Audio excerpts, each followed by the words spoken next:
Hello, and welcome to another edition of Keylingo Live. My name is Frederick Marks, and I am your host today. I am very excited to be with you, and I appreciate you joining us as well.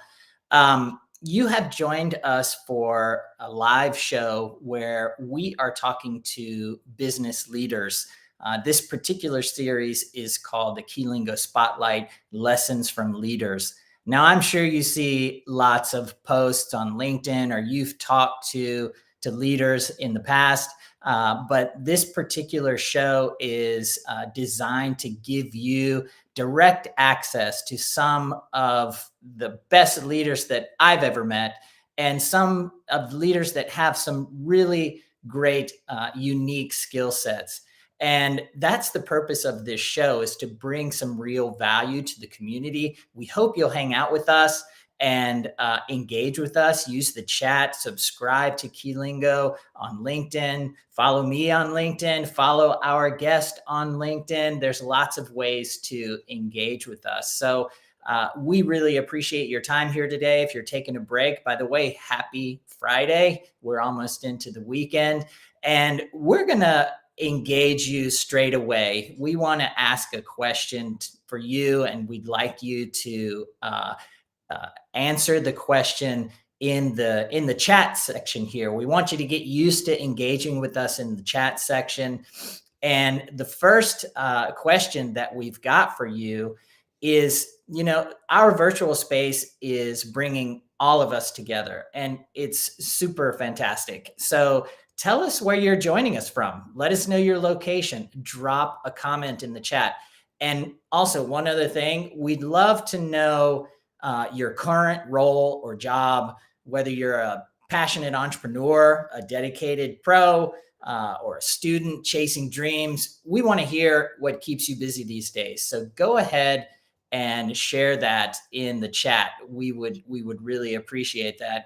And don't forget, this is not the first time. We're going to ask you to do this again. So as I mentioned a moment ago, this current series is called the Keylingo Spotlight Lessons from Leaders. And man, you are in for some serious lessons today. We have got an amazing guest. But before we get into introducing our guest, I want you to once again engage with us. We're going to pop a QR code up on the screen here, and we want to get a feel for where you are today. So which of these options, and you'll see them when you scan the QR code, describes your approach to life. And we're going to give you a minute to do that while I introduce our amazing guest today. So today, everyone, we have got a great guest. His name is Jacob Rohn. I know him as Jake because I've known him for a while. We are friends. And when we started doing this series, I thought, man, he should be at the top of the list of anybody that is going to be talking about leadership. If you check out Jacob Rohn, that's JAKOB ROHN on LinkedIn, you will notice some really cool things. This individual has founded 3 companies and exited from all 3. It's like, to use a baseball analogy, he got up 3 times to the plate and he hit a home run every single time. And as probably a lot of the audience members know, it's kind of a unicorn to exit from one business, but Jake has done it 3 times, and that is absolutely amazing. I also want to point out, if there are any college football fans out there, Jake is a proud graduate of the Terry College of Business at the University of Georgia, home of the Georgia Bulldogs football team, which in the U.S., I know there's probably some people joining us from other countries, but college football in the U.S., especially in Atlanta, where I'm sitting right now, it's almost like a religion. And Jake is a graduate of the University of Georgia, which is always a top contender. They're the defending 2-time national champions, didn't quite make the playoff this year for issues we won't go deep into in this particular show, but I'm sure that Jake and I will have some fun conversations over beers about that at some point in the future. So with that, I want to bring Jake into the show and have him join us, and let's see together what we learned in the QR code, the Menti. Jake, welcome to the show, my friend. Hey, Frederick. Thanks, man. And hi, everybody. Great to be on the show. Awesome. It's a real pleasure. Frederick, I'm super proud of everything you've done with Keylingo, and it's a real honor to be on your show and share some time with the audience. So that's awesome. Thank you so much for being here, Jake. You're a busy man, and people in the audience have no idea that you should probably be sleeping right now because you just got back from your trip to Indonesia. This is an hour that you'd normally be asleep. So you've taken time out of what you would normally be doing right now to talk with us. So I really appreciate it. Let's take a look at this is Frederick. This is my opportunity to beat jet lag. So you're forcing me to be on my game and be wide awake. So I really appreciate it. Awesome. Okay. Well, the screen type is pretty small here, but we've got some answers that are a great distribution here.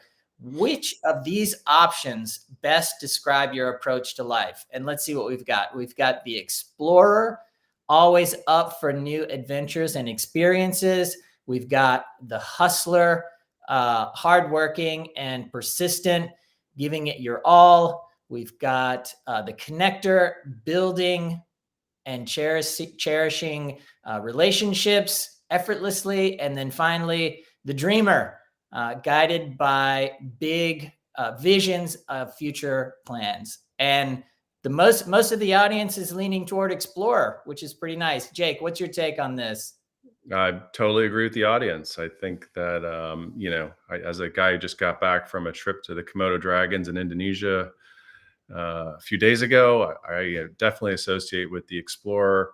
I think that, leadership and entrepreneurship is something that is connected very much to that notion, and that people who have a curiosity to go out and try new things, obviously that leads pretty directly to entrepreneurship. So I'm there with the audience. I love the other ones, by the way.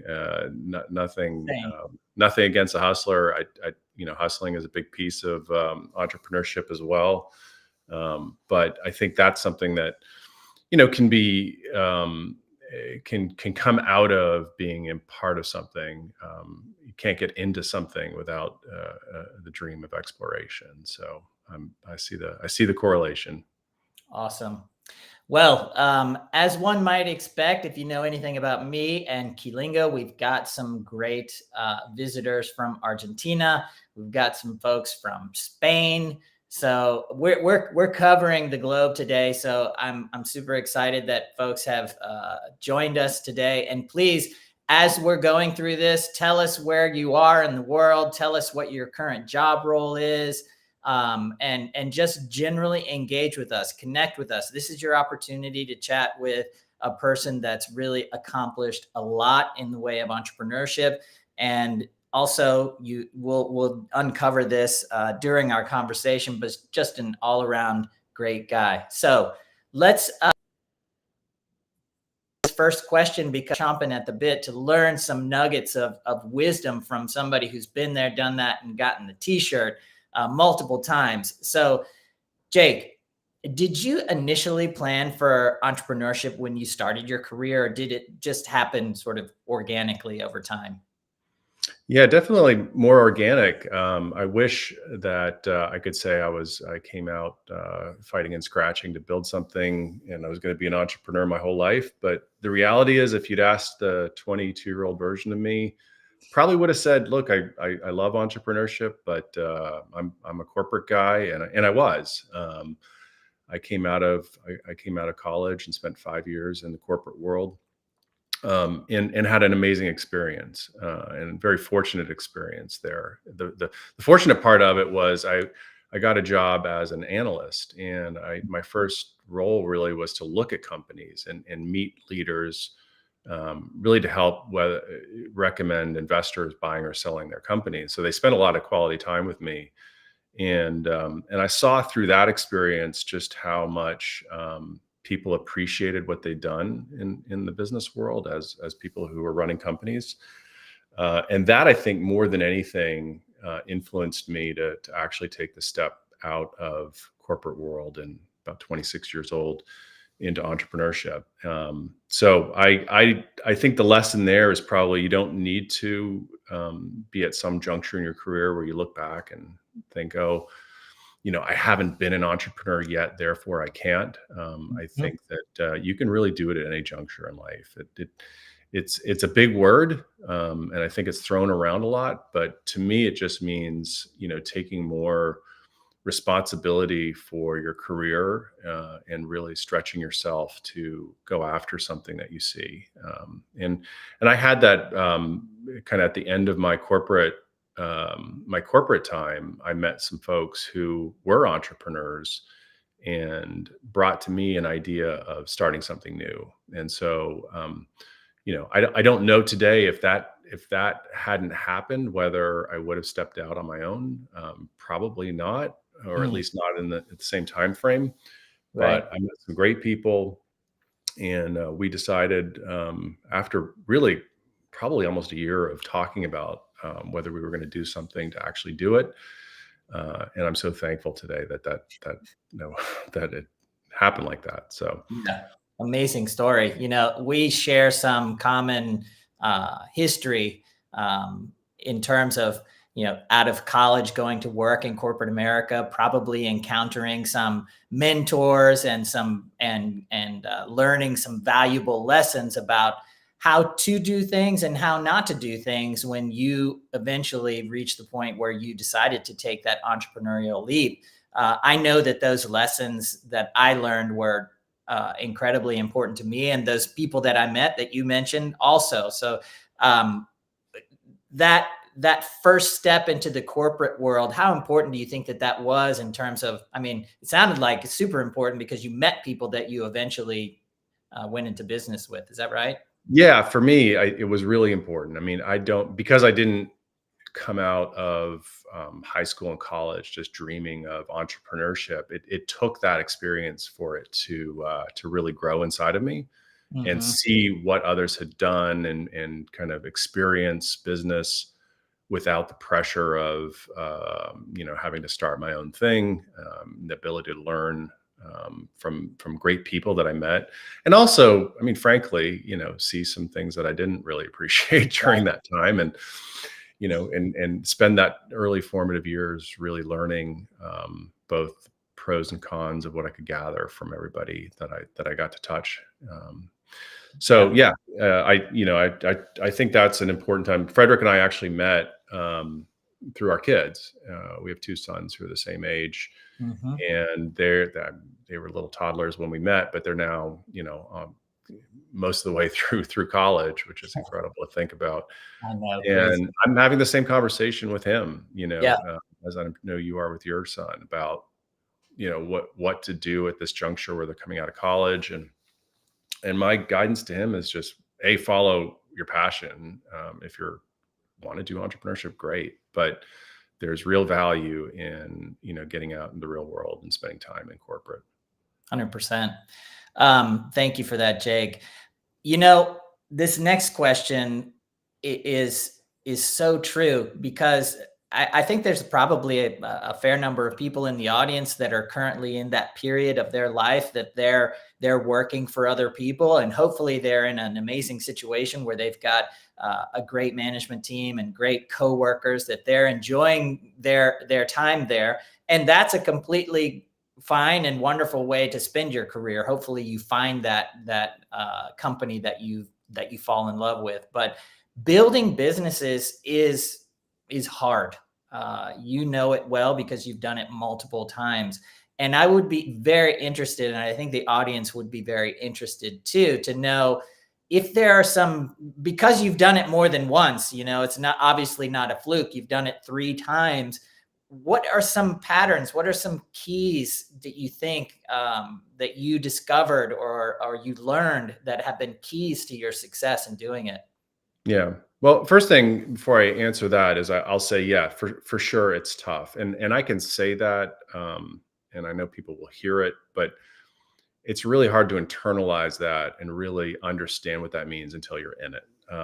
And that's the only advice I can give you is that, you'll hear things, guidance from folks, um, but when you're actually in it and you're actually struggling with whatever the struggle is, and there'll be many during any entrepreneurial journey, I think that for me, the main quality that uh, I, I held on to was just perseverance. I Mm, had a vision for something, and during the tough times, it's very easy to want to throw in the towel and go back to something safer.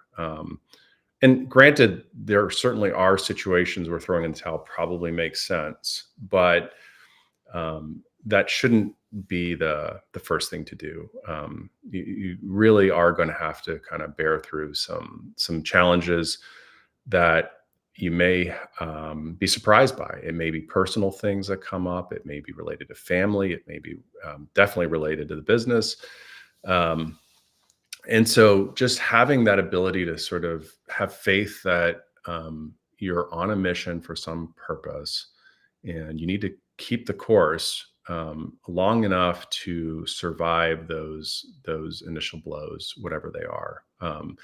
And I don't know why I have some tolerance for pain, but I think that if I really were to be honest about it, the ability to kind of grind through some of those really tough times and hold the line that I'm on a mission to do something, and it will work out, whether it's a short path to get punched through it or it's going to take some time, and certainly there were both. uh, mhm. but having that perseverance to stay through it is really, really key. So Yeah, perseverance.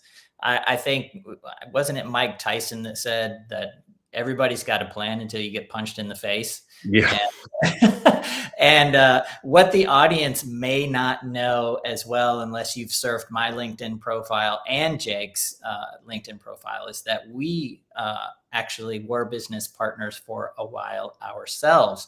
And so I have firsthand experience. Jake was the CEO of that company. I was a co-founder. And I saw some traits in you that made me want to sort of take the hill, I guess you could say. You were amazing at grinding it out, showing up every single day, giving it your best, and setting the tone for everybody else to do the same. And in my own entrepreneurial journey, I think that that's a key for me as well, because you are definitely going to encounter peaks and troughs. There are going to be good days and bad days, good seasons and bad seasons. And man, I'm 20 years in, and I'm on a high that's higher than I think I've ever been before. And I've experienced the lows as well. And so, Jake, I think you nailed it there. So, folks, if you're taking notes, perseverance, grinding it out. These are not cliches; they are actualities, and you will experience them if you choose to go down the entrepreneurial route. All right, let's keep it going. What are the top 3 attributes that made your company successful in building and selling them? We've added an element here in selling them, because that, I think, it's the dream of a lot of entrepreneurs, that one day you'll be able to sell your business. And I keep saying this, but I'm still amazed by it every time it comes out of my mouth. But it's rare to do it once. But in your case, having done it 3 times, it adds an additional element of authority and experience and weight to your answer. So, building and selling them, what are the 3 attributes that pop out in your mind that you can share with the audience? Yeah. Well, I think one is not to be too concerned with the sale, at least as a short-term objective when you're going into it. You if you have faith that you're building something of value and that you really have a mission to do something that is meaningful to your customers, Mm-hmm. the sale will happen, and it may happen fast, it may happen slow. I was never. People would ask me what my exit strategy is, and I would say, well, eventually I'll sell it, and I always had an eye to it. The shortest one was 3 years in length, and the longest one was 9 years in length, and the Mm-hmm. middle one was 7 years in length. And so there wasn't a consistent, oh, it's going to be X amount of time. The timing to sale was ultimately a factor of whether I believed there was a huge amount of upside for me to continue the journey on my own, or whether it would be better to take the exit and take advantage of the moments I was in. And that was a constant evaluation I would make, through each journey. But yeah, it's a tricky one because you want to build something to sell, and most people are focused on that so quickly. And that can drive, the lack of desire to persevere. When you try to get a quick exit out of something, it can be very unnatural.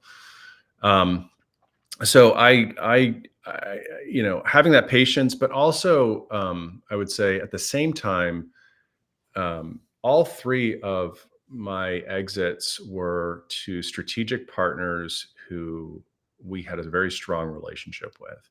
And Mm-hmm. those relationships took a lot of time during the course of business to build up over usually a number of years.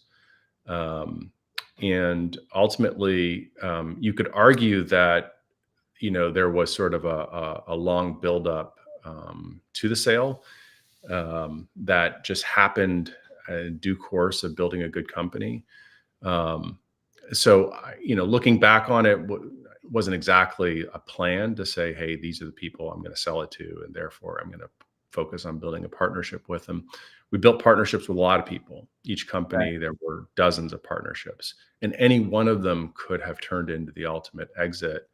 And there are always a number of sort of tricky reasons as to why certain people will do it and certain people won't. But if you build enough good partners up and good relationships up, you better your chances as you build those up over time. So, Yeah. having those really strong partnerships was key.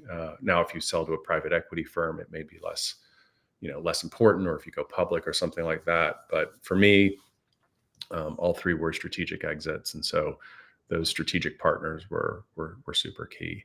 That's Um, awesome.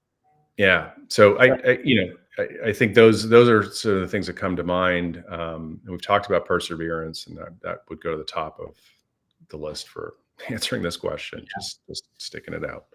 So it sounds like, folks out in the audience, if you're taking notes, going into a venture, maybe the exit strategy is not the best thing to be thinking about at the outset of a venture, and also building strategic relationships and strong relationships over the course of your entrepreneurial journey can ultimately result in that exit. So really great nuggets there. Thank you, Jake. So those first three questions were more about the entrepreneurial journey. And now we've got another question for the chat that we want to engage the audience in and see what we come up with here. But what do you believe? And when I say you this time, I mean the audience, is the biggest challenge entrepreneurs face today. So folks out there, please engage with us and let us know what you believe is the biggest challenge entrepreneurs face today. So I want to take the conversation in a different course while the audience is answering that question and loading it into the chat. But we talked about the entrepreneurial journey, and now I want to take a pivot a little bit and talk specifically about your experience in tech, because all three of your business ventures have been in technology. And that is a whole universe in and of itself when it comes to entrepreneurship. And could you provide some advice for tech entrepreneurs today? Obviously, this is a broad question. We could talk about it all day, but if you had to choose, a nugget or two to share to aspiring tech entrepreneurs, what would you say? Yeah, I mean, tech is obviously a very broad topic.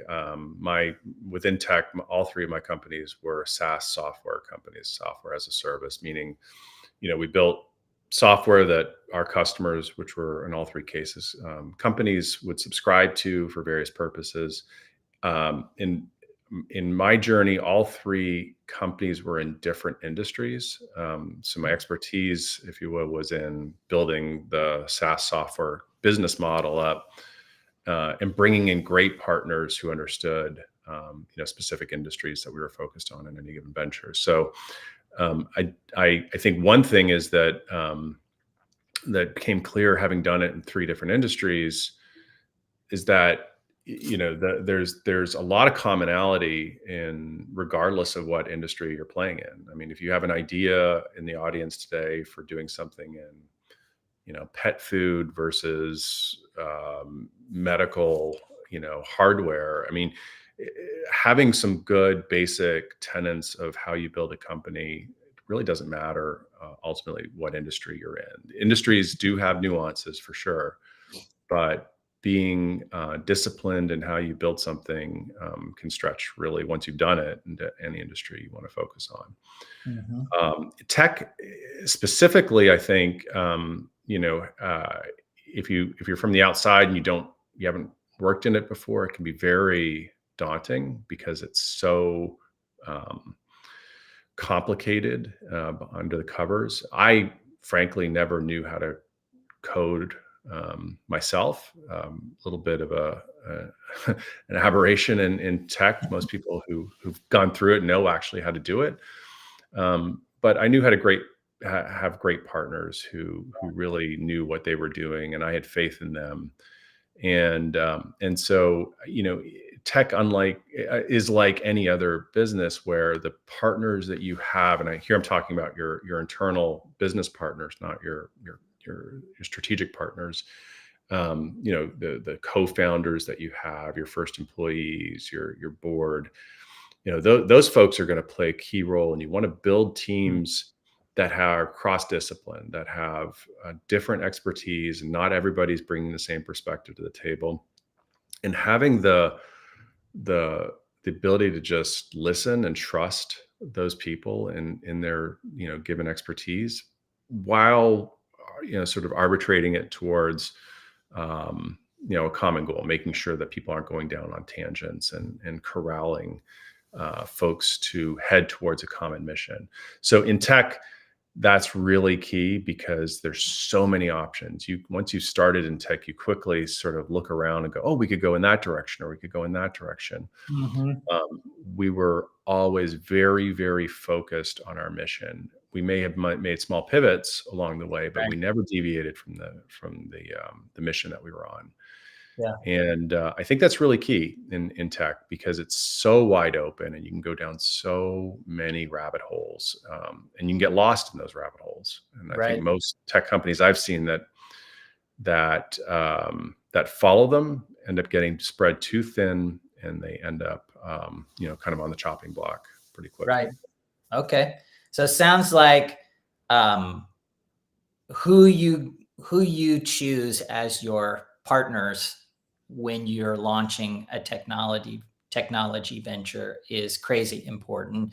And also focus on maintaining focus on what it is you're trying to accomplish, and not getting distracted. Entrepreneurs are famous for getting distracted, and and always a shiny new object over there. That's right. Yeah. That's right. Yeah, that is so true. So thank you so much for that, Jake. Now, this is something, let's see. Okay. This is from the audience, I think. Financial constraints can be challenging and scary. Okay. That's very interesting. Thank you for sharing that. Uncertainty regarding, okay, this is the answer to the chat. Uncertainty regarding economic situations worldwide. And let's see what else we've got. Keeping up with trends, uncertainty. So these are all things that the audience is sensing as challenges. Now, Jake, this next question I know is on the minds of people that are watching today, because I come from the language services industry, and there are quite a few companies in the language services industry that are tech focused, but there are a lot of them that are service-based interest companies as well. And this could apply to any number of industries. I'm interested in your take on service companies that want to transition to becoming more tech forward. What are some tips you could provide for companies out there that aren't necessarily technology companies today and may never be, but want to become more tech forward? What are some tips and some advice you could provide to those companies? Yeah, it's interesting because all three of my tech companies sold to service companies who were trying to become tech forward, right? So Okay. these were my customers, and Yeah. and uh, regardless of the industry, any service company trying to become tech forward has a common set of challenges. Number one is just choosing the good tech. The most obvious, Right. is, am I going to build it? Am I going to partner? Am I going to buy it? And that's in and of itself a whole decision tree. But I don't feel like that's really the hard one. I mean, there's a lot of good tech out there. The hard part is how you change, how you go through the business process change and the cultural change Mm. to infuse a service company with new tech. And this is where the rubber meets the road, and where it gets super challenging as the owner, because what we'll see, my current business that we just exited was in the staffing business in the US. So we helped traditional staffing companies who help people get jobs transition to be a tech forward. You can imagine these big staffing companies with thousands of workers and thousands of jobs, and they're trying to put everybody together.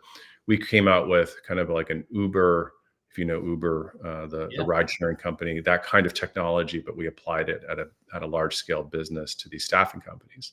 So we were trying to help them become tech forward. And the CEO would look at our technology and go, yes, this is the future. This is great. I'm all over it. Let's go.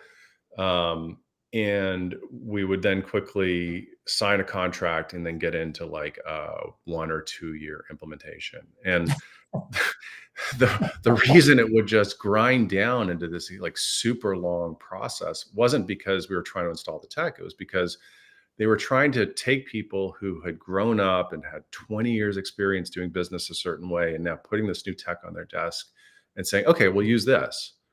And now somebody who had built their whole career up doing business in a fairly non-tech way had to adjust and go through that mental change and that process change and that scary, kind of, how does this affect my new world, and how am I going to make money and be successful? And some people gravitate to it quickly.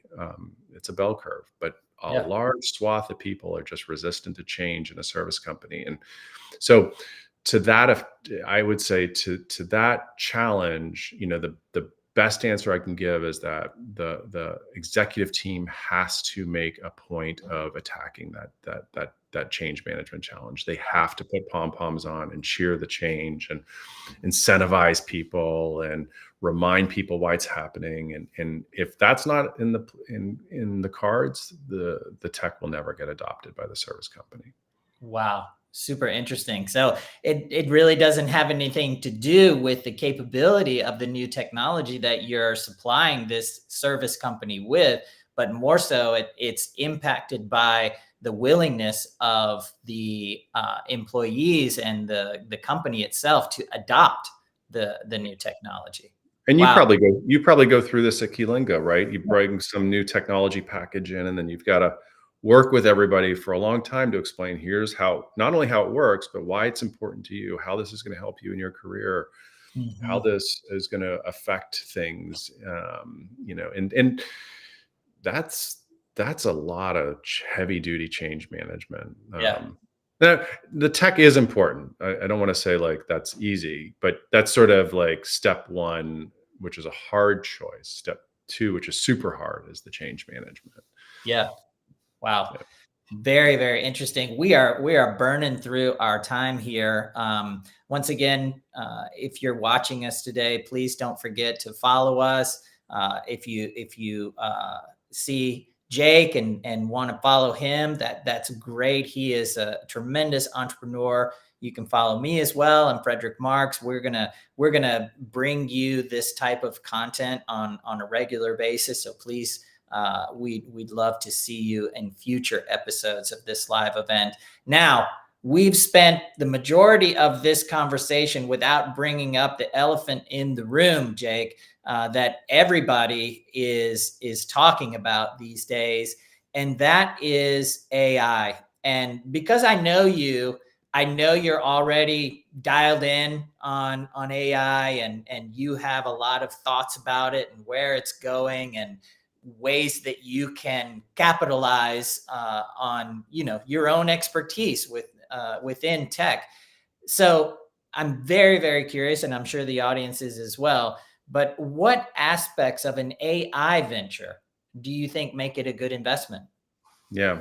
Well, full disclosure, I have started investing in AI companies, and I'm very excited by what's happening. And it's sort of a big buzzword, AI. But I think there's a good reason for it, frankly. Mhm. Like, I think we're at the precipice of a really big change in society and in how we operate as not only businesses, but just to function as a society, how people use technology. It's really a pivotal moment. And in pivotal moments, that's where opportunity is born. No, And no so doubt. here we are. I think we can all, count our lucky stars that we get to participate in this, or at least witness it. And if you're brave enough, participate in it. AI as a foundational technology, there's only a handful of companies that really have it, right? So what's different with AI is that every AI venture out there isn't building their own AI. They're leveraging Google or OpenAI's AI. I mean, there's only 3 or 4 companies that really have big models that can be used to do this properly today. So the challenge isn't to build it. It's already been built, which is super crazy to think about, that we Yeah. all get to participate in this, and you don't have to go build it. It's being offered not for free, but relative to the cost of the hundreds of millions of dollars it takes, if not billions of dollars, to produce one of these things, you get to leverage it and go after some use of it in the Mhm. open market today. That's I something I think think a lot of people think about. Please keep going. That's interesting. Yeah, I think that the key for me as I look at it is who can figure out how to dial it into a business problem and really monetize a solution that has very low barriers to entry. Because if you, Frederick, come up with an idea today and I see that same idea, because we're all using the same tech effectively, Hmm. the differentiator isn't huge. What's huge in terms of the impact is how we apply it to a business problem. I just invested in a company in the staffing space in the United States, with an old business partner of mine who started an AI company. And what they're trying to do is take AI and become a recruiter. The Okay. staffing industry in the United States is full of recruiters. Keylingo is full of translators. The Hmm. key, sort of profession in the staffing space is the recruiter. So they're taking AI and trying to augment the recruiter capacity in the United States with AI. Now they're not trying to replace the recruiter, and I think that's a key thing for me. Is I don't think we're at the stage where humans are being totally replaced, but Hmm. human capacity is going to be hugely augmented by AI. And I think those are the exciting kind of ventures to think about in any industry today. Is who can apply it to a Yeah. business problem. That's very interesting how you framed that, because yeah, the AI is there for entrepreneurs to apply it to a business problem, and whoever is doing that better sounds like they're the ones that are going to come out ahead.